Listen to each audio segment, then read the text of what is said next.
राधे कृष्णा। जय बोलो राधा रानी की जय। जय बोलो श्री कृष्ण कन्हैया लाल की जय। जय बोलो वृंदावन धाम की जय। जय बोलो यमुना मैया की जय।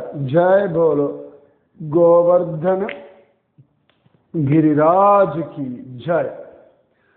जय बोलो होली दहन की जय। जय बोलो प्रहलाद महाराज की जय। மகோன்னதமான ஹோலிகா தகன தினம் இன்று. எப்படி நம்ம ஊர்லெல்லாம் போகி அன்னைக்கு எரிப்போமோ, அந்த மாதிரி கார்த்திகை அன்னைக்கு சொக்கப்பனை எரிப்போமோ, அந்த மாதிரி வடநாட்டில் இந்த ஹோலிகா தகனம் இன்னைக்கு ஹோலிகாவை தகனம் செய்வார்கள். ஒரு உருவ பொம்மையை வச்சு எரிக்கிறதுன்னு ஒரு வழக்கம் உண்டு. ஹோலி எரித்தல் பழையன கழிதல் புதியன புகுதல் அந்த மாதிரி அர்த்தத்தில். பிரஹ்லாதன் அவனுடைய நாமஜபம் இரண்யகசிபுவை படாத பாடுபடுத்த, இப்படியாவது அவன் அழிச்சுடணும்னு பலவிதமான முயற்சிகள் இரண்யகசிபு பண்ண, ஹோலிகா அவளை கூப்பிட்டு, அவளுக்கு அக்னியில பிரச்சனை கிடையாது, அவளை அக்னி தகிக்க முடியாது. அப்ப அவளை கூப்பிட்டு பிரஹ்லாதன மடியில வச்சுண்டு, நீ அக்னியில உட்காந்துக்கோ, சிதைய மூட்டிடுறேன், அவன் அவளை எரிஞ்சு சாம்பலா போயிடுவான், நீ வெளில வந்துடலாம் அப்படின்னு சொல்ல ரொம்ப சந்தோஷமா அவளுக்கு. ஏன்னா ராட்சசாளுக்கு அடுத்தவர்களை கஷ்டப்படுத்துறது அப்படின்றது சுபாவமா வரும். தாமச குணத்தினுடைய எஃபெக்ட் அது. ஹோலிகா பிரஹ்லாதன மடியில வச்சுண்டு உட்கார்ந்துருக்க, ஒரே கட்டைகளா போட்டு அடுக்கி வச்சிருக்கா, அது மேல உட்கார்ந்துருக்கா பிரஹ்லாதன். 5 வயசு குழந்தை அவன் மடியில உட்கார்ந்து நாராயண நாமத்தை ஜபிச்சான் பிரஹ்லாதன். என்ன எடுத்து சிறைய மூட்டிட்டா, தக தக தகன்னு எரியறது, எல்லாரும் சிரிச்சா. பிரஹ்லாதன் தான் கத்துவான்னு பார்த்தா பிரஹ்லாதன் கத்தலை. அவன் கையை கூப்பிட்டு நாராயண நாராயண நாராயண நாராயண நாராயண நாராயண நாராயண நாராயணன்னு ஜபிச்சுட்டு இருக்கான். அப்ப அந்த ஹோலிகா ஆஹான்னு கத்துற. அவளுக்கு அக்னினால ஒன்றும் ஆகாது, அவள் வாங்கிட்டு வரேன் அப்படி. ஆனா என்ன எடுத்து சாதா அக்னி ஒன்றும் பண்ணல, நாராயண நாமமே அக்னியாகி அந்த ஹோலிகாவை தகித்தது, எரித்தது, பிடி சாம்பலாக ஆக்கியது. பிரகல்லாதனுக்கு ஒன்றும் ஆகவில்லை. எப்படி ராமநாம பலத்தினாலையும் சீதா மாதாவினுடைய அனுகிரகத்தினாலையும் ஆஞ்சநேய சுவாமியினுடைய வால்ல வச்ச தீ கூட அவரை சுடலையோ, அதுபோல பிரஹ்லாதனுடைய பக்தி ஹோலிகாவை தகிச்சது. சாதாரண அக்னி பிரஹ்லாதனுக்கு சில்லு சில்லு ஏசி போட்டா போல இருந்தது. அப்படி ஒரு நாள் இந்த ஹோலிகா தகன தினம். நாளைக்கு ஹோலி கொண்டாடுவோம், இன்னைக்கு ஹோலிகா தகன தினம். உங்களுடைய பாவங்கள், குழப்பங்கள், பயங்கள், நெகட்டிவ் எண்ணங்கள், சந்தேகங்கள், பிரச்சனைகள், கவலைகள் எல்லாம் எரிஞ்சு போகட்டும். அப்படி ஃப்ரெஷ்ஷா இருந்தோம், ஆனந்தமா இருந்தோம், குதூகலமா இருந்தோம், திருப்தியா இருந்தோம், நிம்மதியா இருந்தோம், சந்தோஷமா இருந்தோம், உற்சாகமா இருந்தோம், குழந்தையாக இருந்தோம். இந்த ஹோலிக்கு உங்களுக்கான ஆசீர்வாதம் இதுதான். அழகா இந்த தினத்துல நாம பிருந்தாவனத்தினுடைய விசேஷங்கள், ஹோலினால பிருந்தாவனம் தானே, இந்த பிருந்தாவனத்தில் வீர சமீரே அழகா அந்த விஷயம், அது பக்கத்துல இருக்கக்கூடிய மா சாரதா குட்டீர் இதெல்லாம் பார்த்தோம். இதெல்லாமே தீர சமீரன்ற ஒரு பெரிய இடம் தான். அதாவது இதெல்லாமே வம்சீவட் அதை சுற்றி இருக்கிற இடங்கள் தான். இன்னைக்கெல்லாம் தனித்தனியா ஒரு குட்டி குட்டி சந்தா போகும், கல்லின்னு சொல்லுவா. குட்டி குட்டி சந்தா போய் ஒவ்வொரு இடத்துல நிறைய பில்டிங் வந்தாச்சு, ஆசிரமங்கள் இருக்கு, அங்கங்கே அது தனித்தனியா இருக்கு. பட் எல்லாம் சேர்ந்து பார்த்தோம்னா வெறும் பிருந்தாவனத்தை காட்டுக்குள்ள ஒரு 200 மீட்டர்ல அவ்வளவு தூரத்துல எங்க இருக்கும், இன்னொரு தூரத்துல இந்த ராதா இது எல்லாமே இருக்கு. அப்படிதான் தீர சமீர் ஆசிரமம் எல்லாம். மா சாரதா குட்டீர் கேட்டிருந்தேன் இல்லையா? நம்ம ராமகிருஷ்ண பரமஹம்சருடைய முக்தி அடைந்த தினம் ஆகஸ்ட் 16, 886வது வருஷம். ஆகஸ்ட் 15 நைட்டே போயிட்டார் அப்படின்னு சில இடங்கள்ல காண கிடைக்கிறது.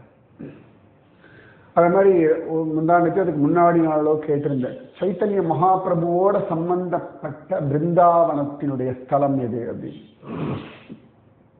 அது சரியா நாளைக்கு பாருங்க ஹோலி, நாளைக்கு தான் சைத்தன்ய மகாபிரபுனுடைய அவதார தினம். அது 2 நாளா நான் அந்த பதில் சொல்ல விட்டேன். இன்னைக்கு ஞாபகம் வர்றது இம்லி தலா. இந்த இம்லி தலா தான் ஒரு புளிய மரத்துக்கு கீழே கண்ணன் வந்து ராதே ராதே ராதேன்னு ஜபிச்சு அவன் உருவம் எல்லாம் கௌரவர்ணத்துல மாறியது. அதனால அதுக்கு பேரு இம்லி தலா. அங்கே இப்பதான் ராதாராணி கேட்கிறா, எதுக்குடா கிருஷ்ணா உன்னுடைய வர்ணம் வந்து கௌரவர்ணம் ஆயிடுத்து என்னை போலே அப்படின்னு கேட்கும் பொழுது கண்ணன் சொல்றான், கலியுகத்துல நான் இந்த வர்ணத்தோட அவதாரம் பண்ணி ஜனங்களுக்கு உன் பிரேமையை பத்தியும் நாமஜப மகாத்மியத்தை பத்தியும் சொல்ல போறேன்னு சொன்னான். ஸோ அந்த இடம்தான் ஸ்ரீகிருஷ்ண சைதன்ய மகாபிரபுவினுடைய அவதாரத்திற்கான ஸ்தலம். நிறைய பேர் சொல்லிட்டு இருந்தாள் ராதா ரமணன், அதுக்கப்புறமா ராதா மதன் மோகன், பல இடங்கள் சொல்லி. அவதாரத்துக்கான காரணம் இந்த இடம் தான், இம்லி தலா அப்படின்னு பெயர். சரியா? இப்ப அப்படியே திரும்பி தீர சமீரே மா சாரதா குட்டி, அது பக்கத்திலேயே ராதா காந்தா கோவில்னு ஒன்று இருக்கு. ராதா காந்தா மந்திர். ஸ்ரீகாந்த் அப்படின்ற மாதிரி ராதா காந்த், காந்தன், ஸ்ரீயினுடைய காந்தன் ஸ்ரீகாந்தன், ராதாவினுடைய காந்தன் ராதா காந்த். அப்ப அந்த இடத்துல ஒரு விசேஷம் உண்டு. தீர சமீரேல கோபால குரு அப்படின்னு ஒருத்தர். கோபால குரு. யார் இந்த கோபால குரு? ரொம்ப விசேஷமான ஒரு பக்தர் இந்த கோபால குரு. அவரோட புஷ்ப சமாதி இங்க இருக்கு. இந்த கோபால குரு வந்து ஒரிசாவினுடைய ஒரு பிராமணர். அவருடைய அப்பா அம்மா அவருக்கு வச்ச பேரு மகரத்வஜன். மகரத்வஜன் நல்ல பேர்ல. இது யாரோட பேர்? மகரத்வஜன்றது யார்? கொஞ்சம் கண்டுபிடிச்சு சொல்றீங்களா? மகரத்வஜன். நான் அன்னைக்கே சொன்னேன், நான் கேட்கிற கேள்விகள், அதற்கு நீங்கள் தரக்கூடிய பதில்கள், இது எல்லாத்தையும் வந்து அழகா நோட் பண்ணி வச்சுக்கோங்க. உங்களுக்கு பல விஷயங்களுக்கு உபயோகமா இருக்கும். சரியா? மகரத்வஜன் இந்த பிள்ளை ஒடிசால புரியில இருந்தான். அவனுக்கு என்ன தெரியுமா பாக்கியம்? இந்த மகரத்வஜன் சின்ன பிள்ளையா இருக்கும் பொழுது ஸ்ரீகிருஷ்ண சைத்தன்ய மகாபிரபுவோட அவனுக்கு ஒரு சம்பந்தம் கிடைச்சிடுது. எப்படி நம்ம ஸ்ரீரங்கத்துல கோபால பட்ட கோஸ்வாமிக்கு அழகா சைத்தன்ய மகாபிரபுவோட ஒரு சங்கம் கிடைச்சதோ, அந்த மாதிரி இந்த பிள்ளைக்கும் சின்ன வயசுலேயே சைத்தன்ய மகாபிரபுவோட ஒரு சம்பந்தம் கிடைச்சிடுத்து. அவருக்கு பர்சனலா சர்வீஸ் எல்லாம் பண்ணுவான், சேவை. அவரே தண்ணி கொண்டாடா அப்படின்வார், எவ்வளவு சொல்லுவார், எல்லாம் கேட்கும். சைத்தன்ய மகாபிரபு என்னமோ தெரியல, டேய் கோபாலா இங்க வா, கோபாலா கோபாலா ராதே நந்தலாலா கோபாலா கோபாலா ராதே நந்தலாலா ராதே நந்தலாலா ராதே நந்தலாலா ராதே நந்தலாலா ராதே நந்தலாலா கோபாலா கோபாலா ராதே நந்தலாலா கோபாலா கோபாலா ராதே நந்தலாலா கோபாலா கோபாலா கோபாலான்ற திருநாமத்துக்கே ஒரு அழகும் உண்டு. கோபால கிருஷ்ணன் அப்படின்னு கண்ணன சொல்லிய கோக்களை பாலனம் செய்பவன் கோபாலன். கோ அப்படின்னா பசுமாடுகள். சில இடங்கள்ல பெரியவா சொல்லுவா கோன்றது ஜீவர்கள், அவர்களை பாலனம் செய்யக்கூடியவன் கோபாலன், ஜீவபாலன் தான் கோபாலன் அப்படின்னு சொல்லுவார்கள். கோபாலா, மதன கோபாலன், சாட்சி கோபாலன், மன்னார்குடி ராஜகோபாலன், கோபால பட்ட கோஸ்வாமி. அந்த மாதிரி இந்த சைத்தன்ய மகாபிரபு இந்த மகரத்வஜன் பிள்ளைய கோபாலா அப்படின்னு கூப்பிடுவார். இந்த பிள்ளைய வைஷ்ணவ கௌடிய வைஷ்ணவ சம்பிரதாயத்துல கோபால குரு கோஸ்வாமின்னு சொல்லுவார். அதுல கோபால குரு, அதுக்கு அழகான ஒரு சம்பவம் இருக்கு. ஒரு சந்தர்ப்பத்துல இந்த கோபாலா பார்க்கிறார். பையன் பார்க்கறான், ஒரு பக்தர் அவர் எங்கேயோ ஒன் பாத்ரூம் அதெல்லாம் போகும்பொழுது இந்த நாக்க அப்படி பல்லுக்கு நடுவில் அப்படி கடிச்சுன்னு இருக்கார். நாக்க நம்ம மிரட்டுறது அப்படின்னு இல்லையா, பல்லுல வச்சு கடிப்போம். அந்த மாதிரி நாக்க வெள்ள துருத்திண்டு பல்லால கடிச்சுண்டு அவர் பாத்ரூம் போகும்போதுலாம் நாக்க பல்ல கடிச்சுட்டு போவார். அதுக்கப்புறமா திரும்பி வந்துட்டு கை காலெல்லாம் அலம்பிட்டு அப்புறம் வாய் கொப்பளிக்கும் போது தான் நாக்கு உள்ள எடுத்துப்பார். இந்த பிள்ளை ரொம்ப நாளா பார்த்தா அவனுக்கு புரியவே இல்லை. பாத்ரூம் வந்தா போக வேண்டியதுதான், இதுக்கு என்னதுக்கு நாக்க வாயில பல்ல நாக்க வச்சு கடிச்சுட்டான் அப்படின்னு. கூட மாதிரி யாரையும் பேசவும் மாட்டான் அந்த பக்தர். அப்போ ஒரு நாள் கேட்டாரு, என்ன ஆச்சு எதுக்கு அப்படின்னா, அப்ப அந்த பக்தர் சொன்னாராம், இந்த நாம ஜபம் சொல்லிட்டே இருக்கேன்னா அதை நிறுத்த முடியலடா கண்ணா, பாத்ரூம் போகும்போது கூட வாஷ்ரூம் போகும்போது கூட நாம ஜபம் வர்றது சொல்லப்படாது இல்லையா, அது தப்பு இல்லையா, அபச்சாரம் இல்லையா நாம ஜபத்துக்கு, அதனால அந்த சமயத்தை சொல்லாம இருக்கிறதுக்கு நாக்க கடிச்சுக்கிறேன்னு. எப்படில அப்படி பார்த்தான், சிரிச்சான். நாக்க கடிச்சாலும் வாயால சொல்ல முடியாது, மனசுக்குள்ள சொல்லுவாங்க இல்லையா, ஹரே ராம ராம ராம ஹரே ஹரே.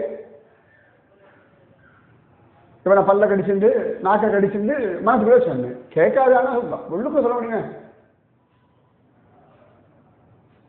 நீங்களும் சொல்லி பார்த்தா இல்லையா, இப்ப நானும் தான் பண்ணேன், நாக்க கடிச்சுண்டு ஒண்ணு. அவர் சொன்னார், மனசுக்குள்ள சொல்ல முடியுமே, அதை எப்படி நிறுத்த முடியும், வெளில பேசுறது வேணா நிறுத்தலாம். இந்த பக்தர் யோசிச்சார், ஆமா. அப்ப இந்த கோபாலன் கேட்டானா, சரி ஒருவேளை நம்ம வாஷ்ரூம் போகும்பொழுது உசுறு போயிடுச்சுன்னா,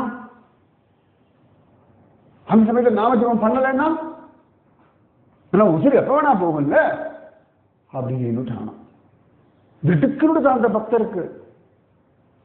ஆமா, நாமஜபத்துக்கு என்ன அசுத்தம் அபவித்திரம், எங்க வேணா சொல்லலாம் எப்ப வேணா சொல்லலாம், இது என்ன இருக்கு அப்படி கேட்டுவான் போயிட்டான். நீங்க சொல்லுங்கலாம் சொல்லலையா, இது சைத்தன்ய மகாபிரபு காதுல விழுந்து கொடுத்து அசந்து போயிட்டார். கோபாலன் குரு ஆயாச்சு, கோபால குரு அப்படின்னு. சாதாரண சைத்தன்ய மகாபிரபு யாரையும் குருன்னு சொல்ல மாட்டார். சில இடங்கள்ல இந்த சம்பவமே இன்னொரு விதமா காண கிடைக்கிறது. சைத்தன்ய மகாபிரபு இந்த மாதிரி பண்ணார், ரொம்ப அவனை வம்படிக்கிறதுக்காக பல்ல கடிச்சுட்டு ஒரு பாத்ரூம் போயிட்டு வரும்போது அவன் கேட்டான், என்ன இது நாம ஜபத்துக்கு என்ன அபவித்திரம் அசுத்தம், எப்ப வேணா ஜபிக்கலாம். நன்னா ஞாபகம், மல மூத்திர விசர்ஜனம் செய்யும் பொழுதும் நாம ஜபம் ஜபிக்கலாம். Washroom, bedroom, bathroom, bus, train, நதி, கடல், பௌர்ணமி, அம்மாவாசை, ஏகாதசி, பிரதோஷம், பிரதமை, கணவன் மனைவி ஏகாந்தமா இருக்கும் பொழுது, தனியா ட்ரெஸ் பண்ணிட்டு இருக்கும் பொழுது, கோபத்துல இருக்கும் பொழுது, கவலையில இருக்கும் பொழுது, பயத்துல இருக்கும் பொழுது, குழப்பத்துல இருக்கும் பொழுது, சந்தேகத்துல இருக்கும் பொழுது, பொறாமையில இருக்கும் பொழுது, வெறுப்புல இருக்கும் பொழுது, கடுப்புல இருக்கும் பொழுது, சிரிக்கும் பொழுது, குதூகலமா இருக்கும் பொழுது, அகம்பாவத்தில் இருக்கும் பொழுதும் நாமஜபம் செய்யலாம் செய்யலாம் செய்யலாம் செய்யலாம் செய்யலாம் செய்யணும். நாமஜபம் அது மூச்சு காத்து போல, அவ்வளவுதானே. மூச்சு காத்து என்ன, நான் இப்போ வாஷ்ரூம் போறேன் மூச்சு காத்து விட மாட்டேன்னு சொல்ல முடியுமா? பிரதிகாரணமா இல்லை. மூச்சு காத்து 24 மணி நேரமும் எங்கிருந்தாலும் எல்லா சமயத்திலையும் மலையோ கடலோ சொல்ல முடியும், மரமோ சொல்ல முடியும், மொட்டை மாடியோ சொல்ல முடியும்னா நாம சொல்லுவோம், அவ்வளவுதான். மூச்சு எல்லா இடத்துலையும் விடுற மாதிரி நாம எல்லா இடத்தையும் சொல்லலாம், அவ்வளவுதான். சரியா? அதனால இவருக்கு கோபால குரு அப்படின்னு பெயர் வந்துருக்கு. அந்த கோபால குரு அழகா ரொம்ப சத்தையோட எல்லா விஷயமும் படிச்சுட்டு இருந்தார். சைத்தன்ய மகாபிரபுடைய சிஷ்யாவிடத்துல அவர் வக்ரேஸ்வர பண்டிதர் அப்படின்ற ஒருத்தருடைய சிஷ்யரா ஆயிட்டார். யாரு? கோபால குரு. சைத்தன்ய மகாபிரபுடைய இன்ஸ்ட்ரக்ஷன் படி இந்த வக்ரேஸ்வர பண்டிதர் ராதா காந்தா அப்படின்ற ஒரு மூர்த்திய பூஜை பண்ணிட்டு இருந்தார். ராதா காந்த். அந்த ராதா காந்த் மூர்த்தி நம்ம காஞ்சிபுரம் சதர்ன் இந்தியால இருந்து போயிருக்கு. ஏன்னா அந்த புரியினுடைய ராஜா நம்ம காஞ்சிபுரத்து முதல்ல படையெடுத்து அப்புறம் இங்கிருந்து இளவரசியை எடுத்துட்டு போய் அப்புறம் அங்க கல்யாணம் பண்ணிட்டாருலாம் இருக்கு. அப்ப இங்கிருந்து காஞ்சியிலிருந்து சில மூர்த்திகள்லாம் இருந்தால காஞ்சி கணபதினு ஒருத்தர் இன்னைக்கும் புரி கோவில் இருக்காங்க. அதிசயம் பாருங்க. நாளைக்கு சைத்தன்ய மகாபிரபுடைய அவதார தினம். இன்னைக்கு அவர் சம்பந்தப்பட்ட விஷயங்கள் புரி இந்த இடத்த பத்தி பேசிட்டு இருக்கோம். ஸோ இந்த ராதாகாந்தன் இப்படி சைத்தன்ய மகாபிரபுனுடைய இருந்தார் இல்லையா, அந்த கம்பீரா மந்திர்னு பேர் இன்னைக்கும் புரியில இருக்கு. அங்கதான் சைத்தன்ய மகாபிரபுனுடைய விரகதாபம் எல்லாம் வெளிப்பட்ட இடம். அந்த இடத்துல ராதாகாந்தன் ஒரு சுவாமி இருக்கார். இந்த ராதாகாந்த் அங்கதான் இருந்தான், அங்கதான் இருக்கான் இன்னைக்கும். சரியா? சோ வக்ரேஷ பண்டிதர் யாரு? நம்ம கோபால குருவினுடைய குரு மெயின் அவர் தான். அவர் இந்த ராதாகாந்த் இன்னைக்கும் பார்த்தா கம்பீரா மந்திர் ராதாகாந்த் மடம் அப்படின்னு தான் போட்டிருப்பாங்க. ஸோ வக்ரேஸ்வர் அங்க எடுத்துன்னு போயிட்டா. அதன் பிறகு நம்ம கோபால குரு கோஸ்வாமி வர சொல்லுவாங்க. கோபால குரு இந்த ராதாகாந்தருக்கு பூஜை பண்ணிட்டு இருந்தார். அப்ப ஒரு சந்தர்ப்பத்துல அழகா இந்த கோபால குரு கொஞ்ச நாள் பிருந்தாவனத்துக்கு வந்திருந்தார். பிருந்தாவனத்துல இந்த தீர சமீர இருக்கு இல்லையா, இங்கதான் உட்கார்ந்து அவர் ஜபிச்சுட்டு இருந்தார்.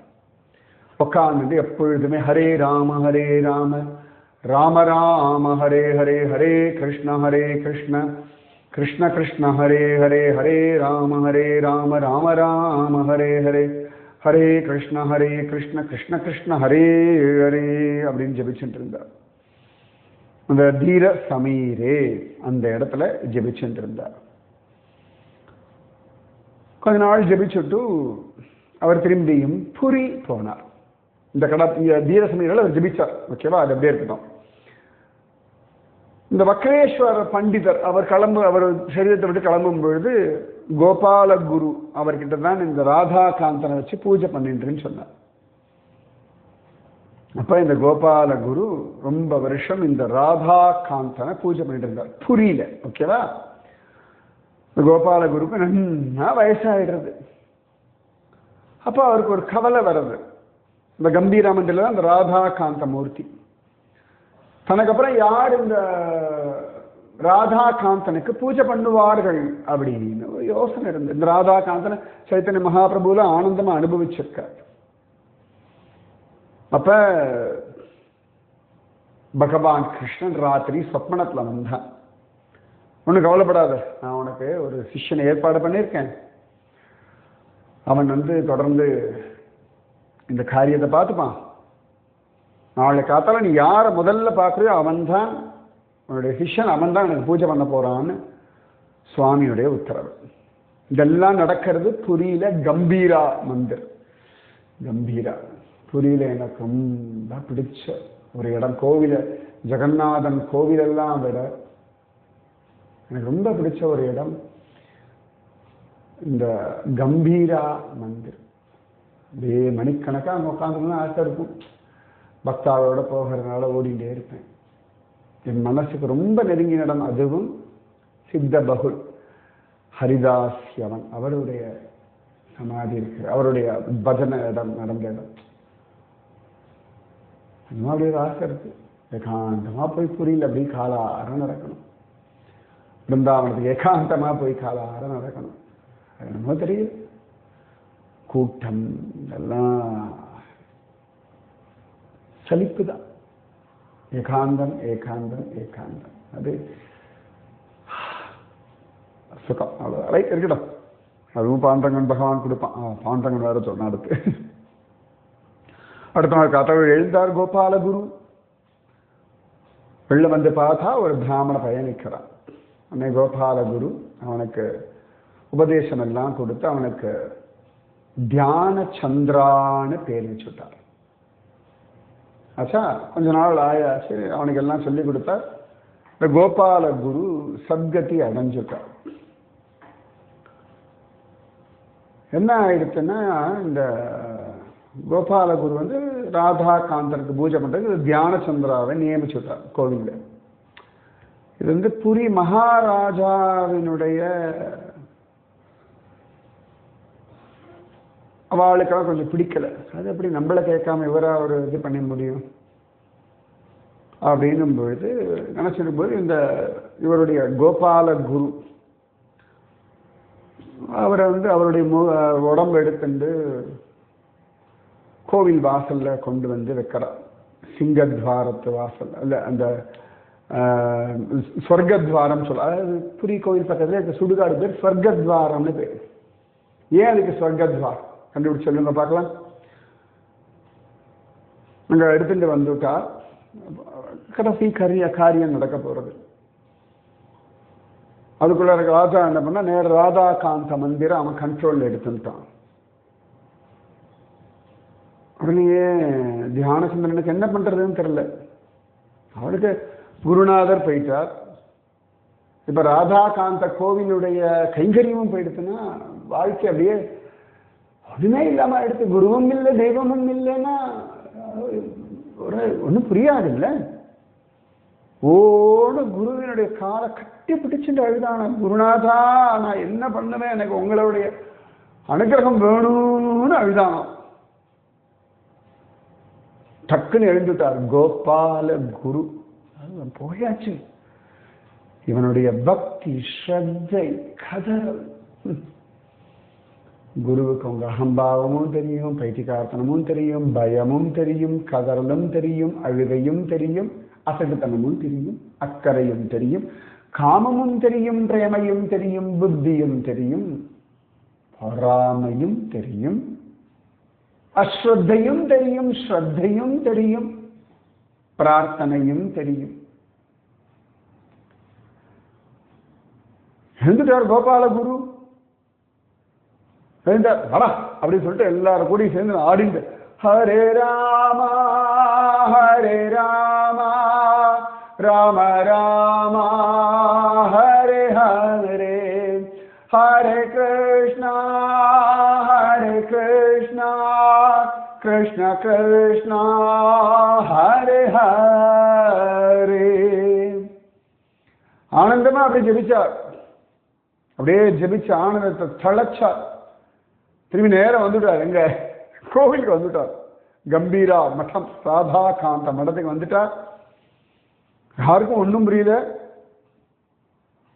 பாபா அப்படின்னு சொல்லிட்டு திரும்பி ராதா காந்தனுக்கு எல்லா பூஜையெல்லாம் பண்ண ஆரம்பிச்சுட்டு அவர் பாட்டுக்கு கம்பீரால திரும்பி வந்துட்டார். யாரு? கோபால குரு கோஸ்வாமி தன் சிஷ்யன் தியான சந்திரனோட. அதுவும் பாருங்க, இன்னைக்கு தியான சந்திரன். இன்னைக்கு அது மாதிரி சந்திரனை பார்த்தா தியானம் தான் வர்றது இல்லையா? இன்னும் இருக்கு இந்த கோபாலகுரு அவருடையது. இந்த கண்டினியூஷன் திரும்பி தீர சமீரேக்கு வரும். அது நாளைக்கு பார்ப்போம். ராதே கிருஷ்ணா. ராதே கிருஷ்ணா கிருஷ்ணா ராதே ராதே கிருஷ்ணா கிருஷ்ணா ராதே ராதே கிருஷ்ணா கிருஷ்ணா ராதே ராதே கிருஷ்ணா கிருஷ்ணா राधे. जय बोलो राधा रानी की जय. जय बोलो श्री कृष्ण कन्हैया लाल की जय. जय बोलो वृंदावन धाम की जय. जय बोलो यमुना मैया की जय. जय बोलो गोवर्धन गिरिराज की जय. जय बोलो गोपाल गुरु गोस्वामी की जय. जय बोलो राधा कांत कृष्ण भगवान की जय. राधे कृष्ण. धीर समीरे यमुना तीरे. राधे कृष्ण.